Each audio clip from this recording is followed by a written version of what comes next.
నిమిషాలందరూ మౌనంగా మన హృదయములను తెరచి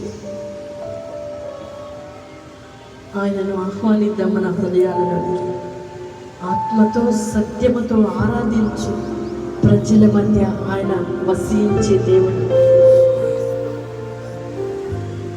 నీ కన్నీటిని నాట్యముగా మార్చే దేవునికి నిన్ను నీవు అప్పగించుకో. నీ కన్నీటిని మార్చే దేవునికి నిన్ను నీవు